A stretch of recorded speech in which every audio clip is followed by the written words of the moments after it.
The SEC just won. Not in the Ripple case, don't worry, but in the LBRY case, and it's not looking good for crypto holders. Obviously, all the crypto attorneys snatched on it quickly, and we've got a good story, but today is a sad day. Now, there's a couple pieces here that are actually pretty exciting, and I'll talk about them further in this video, and there might actually be a bullish little point here for XRP and the XRP lawsuit. Now, to keep the spirits high, make sure you press that like button and actually enjoy the video and enjoy the update because, as I said, I think we'll be able to fetch some positive points from it, even though this is a massive victory for the SEC and it is actually a pretty negative thing. So let's take a little bit of a look, all right? A couple hours ago, Ripple versus SEC versus LBRY, or more specifically, SEC versus Ripple in the LBRY case. The court has issued its decision on the remedies portion of the case. And John Dean responded saying, I asked the judge to clarify the token itself, that the token itself is not the security, just as Judge Castell did in Telegram. He declined to do so because he said that specific issue wasn't litigated and he believes in exercising judicial restraint. He wrote, quote, it suffices to say that merely holding LBRY coin or purchasing it from consumptive purposes is insufficient to bring third parties within the purview of the injunction, end quote. He said, I take no position on whether the registration requirement applies to secondary market offerings of LBRY coin by persons or entities not subject to the injunction. He chose to punt the issue, and I'm disappointed the judge wasn't more aggressive like he was in November and January hearings. Because a little side note, I believe that he did tell John Deaton he was going to rule out on all this, or give his opinion at least. But he chose to be super conservative and be a little wuss about it, so to speak. The SEC can't argue his decision applies to the secondary market. However, that's better than nothing. So again, the SEC cannot argue that his decision also applies to the secondary market. And that has to do with, let's say LBRY, the company, sells their coins to people. It's different than you selling your coins to your friend, for example. Those are secondary market sales, not the initial sales. And the SEC, which we're all basically hunting for, cannot say anything about you sending money to your friend, which was the big part about the whole case. And from Ripple's side, Joel Katz, right, David Swartz, came in to say, it's at least a victory that it was made clear that ordinary use of the token doesn't necessarily violate the injunction. So we can fetch some positive parts, but we can find some more. John says, correct.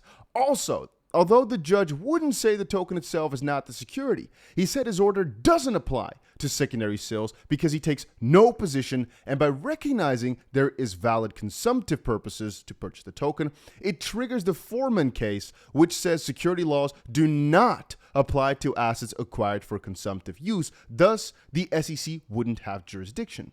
Which makes things spicy and pretty interesting. And here comes the positive point for the XRP case here. So Blockchain Backer had a pretty good point here. What if the judge had to wait for the LBRY case final ruling in order to issue her ruling? Is that like a cordial thing to do in circumstances like this to not have conflicting rulings? Because if we think about it, right, whatever comes out of this case on the secondary market sales and all the crypto parts, well, whatever comes out is going to be pretty important for the Ripple case too, as they're very much intertwined. So it could very well be possible that the judge was basically on the Ripple case, right, ready to go, but she had to wait for a certain couple of parts in cases like this part on LBRY to finish. There are some people who say no, they wouldn't really conflict. The first being that the cases are in two different circuits. Think of it this way. There are 12 regional courts. Keyword is region. LBRY case is located in the first circuit, Ripple is in the second circuit, and the class action suit in the ninth. And so a lot of the people over on Twitter are saying no, because it should all be based on facts and circumstances. And so whatever comes out of this ruling, it has no importance to the other one whatsoever. But I'd like to say that it all is pretty much connected, because the more that the SEC is fighting, and they're doing that every single day, the more that they're also trying to prove, and the harder it kind of gets them to get their way in every single one of these cases. So right now they got their way a little bit, but not too much. And the not too much part becomes, again, an integral part of the Coinbase lawsuit against the SEC, or I should say the opposite, the SEC lawsuit against Coinbase, because of, for example, how the SEC called LBRY in their Coinbase filing. And again, we can start to see more and more conflicts as judges rule on specific parts of this, and as we read more of the SEC's filings. Now, that's again why the Ripple case is so nice, because we've had years of the SEC filing different parts, and we've got so much discovery already done that we know a lot of their thoughts, and so that could be a lot of conflict that we see here, partially stemming just from this one judge's decision. Not gonna lie, the moment I saw this, I had a little mini heart attack, like XRP Crypto Wolf here, thinking that the Ripple case was over because of the way he wrote it. He said, SEC v. Ripple, the court issued final judgment. I was like, shocked for a little second, but I think it took me about 4 seconds, to understand it wasn't about it. Bulls Deep says it like this. So they've got a pretty juicy fine, which is not that much money if you think about it. I believe it's $111,000 or potentially 1.1 million. No, $100,000 fine, and can't sell unregistered securities, but declines to define whether the LBRY token in and of itself is or isn't a security, because the SEC doesn't dispute that secondary market purchases and sales are unregistered security transactions in this case, which is so vague and so stupid. And so we are all thinking the judge basically took the easy way out. And now, what does this mean for LBRY? What does it mean for the rest? Well, LBRY has been barred from doing a lot of parts of their business, I'd say. Jeremy had this to say: the final ruling is out in the SEC versus LBRY case. The judge did not rule on secondary sales or, not surprisingly, the major questions doctrine. He enjoined further violations and issued a penalty. Is a similar result possible in the Ripple case? Yes, possible, but the court would have to find that there is not enough to the fair notice defense to have a trial on the issue. Also, the court would have to find that past and present sales of XRP are investment contracts in order to provide injunctive relief. The injunctive relief would be a big problem for Ripple, since it would enjoin sales from escrow, but it's a problem with a possible solution, just a workaround that might interfere with Ripple's business plans. No ruling on secondary market sales is a status quo ruling, meaning that I don't think Coinbase would relist, but I don't think other exchanges would delist either. What I don't like is the deference the judge shows to the SEC in this final paragraph, and it's fair to understand the confusion in the marketplace. Very disappointing, which again, it's funny. Take a look at this, especially since LBRY's misconduct continued after the SEC's position on the registration requirement became clear. Its violation is more egregious than a simple unregistered offering. The penalty is also necessary to deter LBRY and others from conducting unregistered offerings, while also taking into account LBRY's representations that it is without funds to pay a larger fine, which to me is just crazy. They keep trying to make it seem as if, it's all just so easy to find out all the rules, right? Jeremy says, in conclusion, this ruling and indeed the case provides little market guidance and has protected no one. In fact, it's actually hurt people. Jeremy says, in fact, it hurt all the people involved. It's just another feather in the SEC hat. That's all. In the Ripple case, a lot of people are pointing out that it's going to be a little bit more clear than whatever happened in the LBRY one here because of the way the Ripple case was set up. Fred says, keep in mind that the interest and amnesty participation was nowhere close in this case as it is in SEC v. Ripple. The issue of secondary XRP is squarely before the court, and I think we get one better than in the LBRY case, i.e. XRP is not a security and secondary, yada, yada, yada.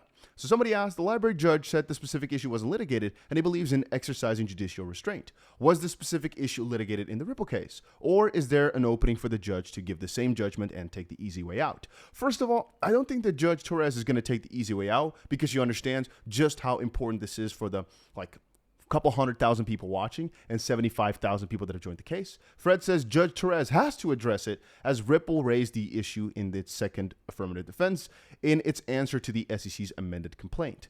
So again, right now, Ripple said something in a defense about investment contracts. Obviously, that's the whole question. And Fred says, to be clear, she has to address, is XRP a security? And that would by definition involve some discussion on secondary sales, but how deep that discussion goes is up for debate. Again, it's not something they directly bring up. They don't bring up hey, secondary sales or something. At least I don't see it. But Fred seems to be convinced that this is also going to be included. Crypto Hat says LBRY's defense made a bunch of mistakes. Fred says many, many mistakes. Maybe that's actually the biggest point in this all, that LBRY was just not lawyered up properly enough. LBRY themselves had this to say: the final judgment in SEC versus LBRY is out. In accordance with the court's order and our promises, we expect to spend the next several months winding LBRY Inc. down entirely. As to what happens to LBRY from here, well, it's up to you. And that's pretty sad. The LBRY network has 30 million pieces of content, 1.7 million on-chain identities, famous content creators, apps used by millions each month, quality open source code, the clearest regulatory standing of any token other than Bitcoin and ETH. Maybe the best is yet to come? Question mark. Not gonna lie, they did fight until the end, which, we gotta respect there. And from my perspective, big thumbs down to the judge for just saying, hey, you know what? You guys that are watching this, the hundreds of thousands of people, go figure it out. This post right here by James got 700,000 views. This means 700,000 people saw this decision, of which most likely, at least I'm gonna say 100,000 are pretty interested in the result of whatever came out. And I think of that, let's just call it half. Let's call it 50,000. 1/12 of the total amount of people that saw this are actively trying to see some sort of solution or some sort of guideline of sorts. And it's just amazing to me how a judge can be like, you know what? I want to follow the rules here. Nobody asked if secondary sales were this or that. Nobody really, I want to follow the rules of the court. Nobody asked. When they can understand as well as we can, they're not stupid, that this is like the most crucial issue here, because there's, again, people watching so carefully. And I kind of also think the SEC is at blame here for not trying to protect investors. I mean, you can see it left, you can see it right, but at the end of the day, their goal should be to protect the U.S. investors. And what they've done here is just absolutely give them back shots the raw way in a negative light. And the only people that seem to have come out on top here are SEC lawyers for some credit points. I mean, the rules did not become more clear, so that's not it. Secondary sales did not become more clear, so that's not good. People did not really get their money back or something if they did lose it, so that's not necessarily good. It caused more confusion to everybody, which for mental health purposes is not really good. It brought another business down, which is not that good. On the positive side, if we're doing a little balance sheet, the SEC lawyers got a little, thumb in their ass, which might be nice. That's about it. You might say, oh, they have to pay a fine, but it's $100,000, so nobody cares. Just to put it into perspective, Ripple's whole lawsuit is about $1.3 billion. What we're talking about here is a tenth of a million, right? This is just a completely different scope. Nobody cares about $100,000 if we're talking about this massive of a lawsuit with such heavy repercussions. Don't get me wrong, $100,000 is a lot of money to some people, but for a case of this proportion, that's like pocket change. And if you don't get it, just look up for a little fun experiment how much a lawyer costs every hour. If you see what I should say the opposite, what my lawyer invoices me every single month, you'd be pretty shocked as to how little $100,000 really is in the legal process. That's why Ripple spent like $200 million in the last 2 years on lawsuits. But before we move on, guys, I will tell you yet again, make sure you put that notification bell on. Click, put it on to all notifications, because what if the Ripple lawsuit ends tomorrow? You want to be notified. I've said this 1,000 times, because sometimes, what if you're just like a day late, 2 days late or something like that? That cannot happen. And the moment that the lawsuit settles, I've got so many alarms. I hope it wakes me up if it's in the night, but I guess that's only moment that I can maybe mess up. But I've got so many alarm bells. I'll most likely be able to live stream the moment that it happens, the minute that it happens, because I'm going to be spammed too fucking crazy. And of course, the first thing I'm going to be doing is sharing it over on YouTube with you guys. So make sure you put the notification bell on. And if you want to have a cool group chat with all the people, with the boys, make sure you join the Discord. A link for that is down below. Just a cool place to come in and chill out, hang out, talk to people, talk about trading, talk about projects, whatever. Check it out. A link is down below for that. And I'll see you guys again in another one.